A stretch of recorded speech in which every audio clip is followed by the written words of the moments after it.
Welcome back to Runecast, everybody. A very special edition of Runecast with Siren Tarot. And we have a treat for you today. What we're going to do is we're going to do a tarot spread, and I will lay the runes over it. And Siren Tarot will explain the cards, and I will explain the runes over the cards to give you all an extra layer of reading. Okay, so Misty, Yes. what is going to be our first query for this sample spread? This will be the first time we're really doing this on camera. I'm excited. What's the question? I don't know. We've got to come up with a good question. What can we expect the last few months of 2024? What will 2024, the remainder of 2024, show us as a collective? Very good. Okay, let's see.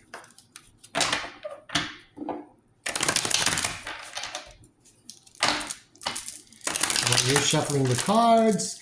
I'm moving the runes around in the bag.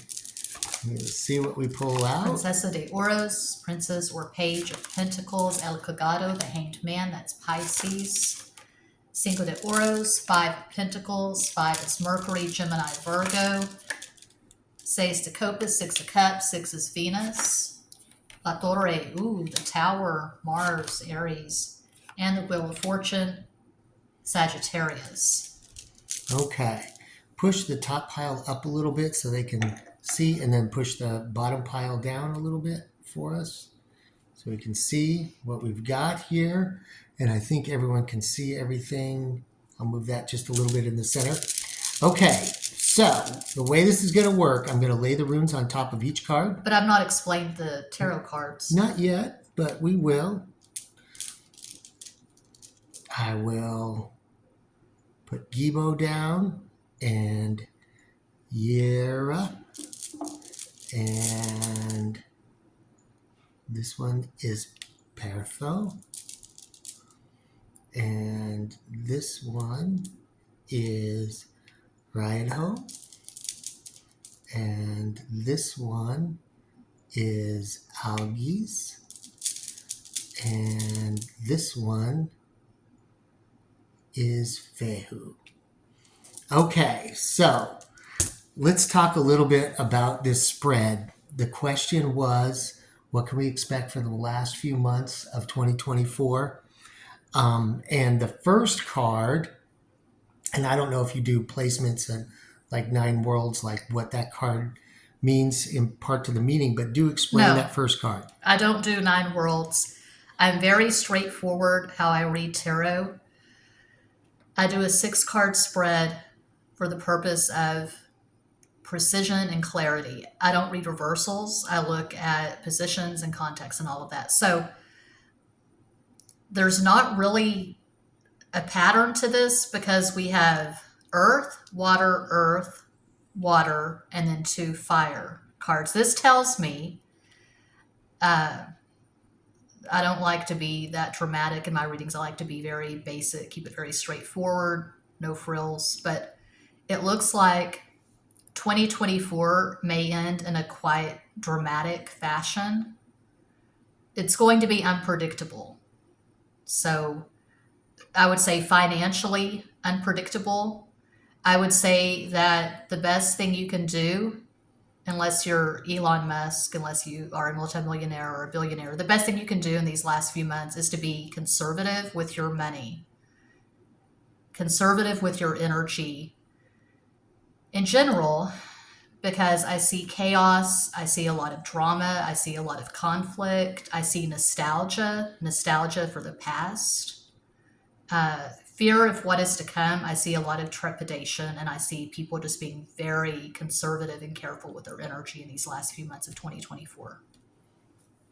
And the runes you will back up some of that. Pertho is often a rune associated with mystery and the unknown, taking your chances. It's often seen like this as a cup of dice. It also signifies birth and the mystery of birth.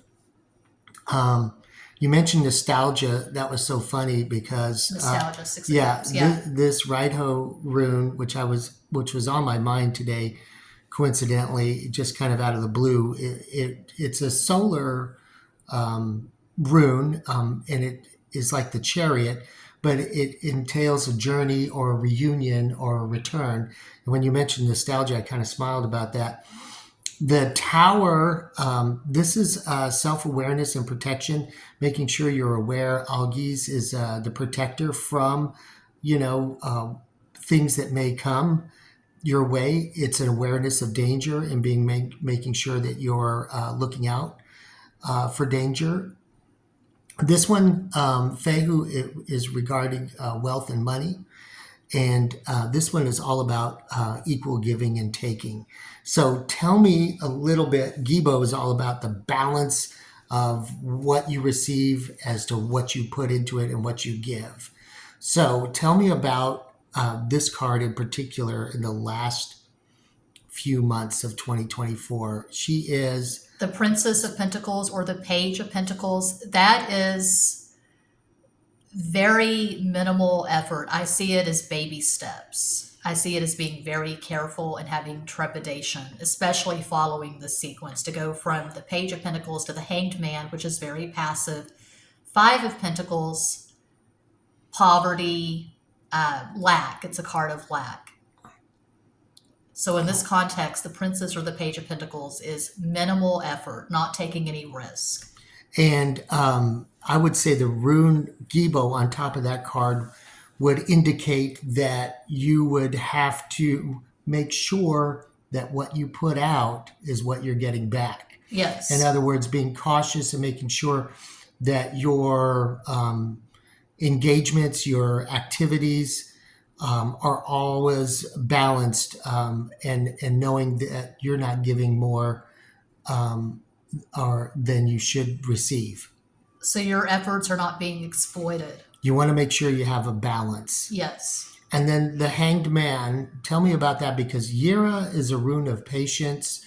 It's a harvest rune, it's a fertility rune, but it also indicates, as its name, a year, a complete cycle. And you can see the two Kinaz runes kind of cycling each other.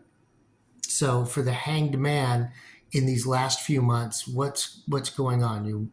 The Hanged Man is about being. So in Western culture, certainly in America, it's all about doing, action.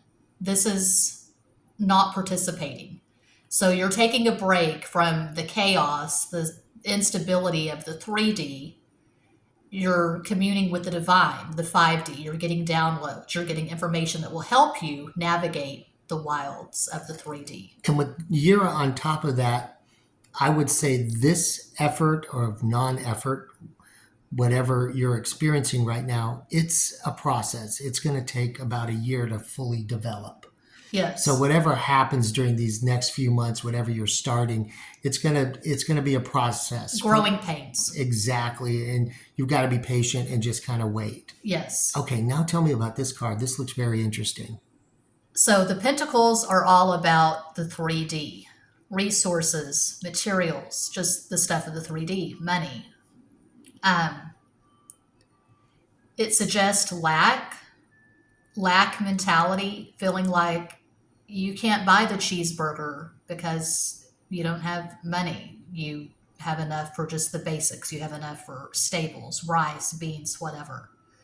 So it's just kind of ominous. I equate Five of Pentacles with Saturn, which rules Capricorn. Capricorn is a cardinal earth sign. It's the last earth sign in the earth trinity. And I equate Five of Pentacles with Capricorn because Saturn is all about the caution, being careful, being conservative with your resources. Saturn does not take risk. And it's interesting that Five of Pentacles is over Wheel of Fortune, Sagittarius, because although Sagittarius and Capricorn are semi-sextile, they're neighboring signs, they're very different energies. Sagittarius is all about the risk, and Saturn is about survival. Five of Pentacles is about survival. Interesting that Pertho would be on top of that rune, because that's about mystery and taking chances and casting of lots. So, if you're about to throw into an endeavor, you would be wise to be cautious, is what I would equate that to.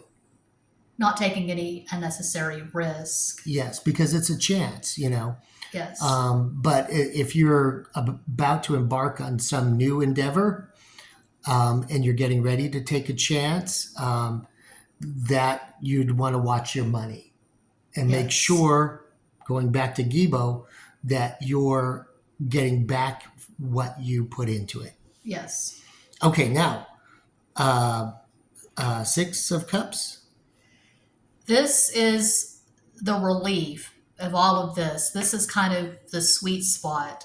This is going back to what you know, um, going back to your comfort zone where you feel safe, drawing on that energy to brace yourself for whatever's coming.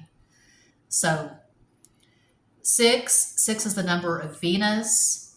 Um, what do you value? What are your values? Knowing yourself, knowing where you come from, knowing what you value, that's going to help you prepare for this, whatever this is. This, And with Rido on top of that, that means that you may want to return. Um, there might be some travel involved, but you may want to return to something from your past in order to gain solace, wisdom, or inspiration about what the top part of the reading was indicating. right. Yeah, it's all about the journey, and ultimately a reunion. So I like that rune there. Now tell me about the tower. The tower is something you didn't plan for. It can be a death, it can be divorce. It's chaos, something that is going to rearrange life as you know it. And so you have to be operating from a place of confidence, stability, confidence to deal with the hell that can be the tower. And you can see the crown falling down there at the bottom. Yeah, it could be ego death. The Algi's rune is all about awareness, hyper awareness. So in this regard, we would be aware of some impending change or upheaval that's coming. You will see it coming, and you will be aware. And this is all about, preservation and protection. And then ultimately, we end up at the Wheel of Fortune. Yes, Sagittarius. So the Wheel of Fortune, as I like to say, it does not play favorites. The Wheel of Fortune is always turning.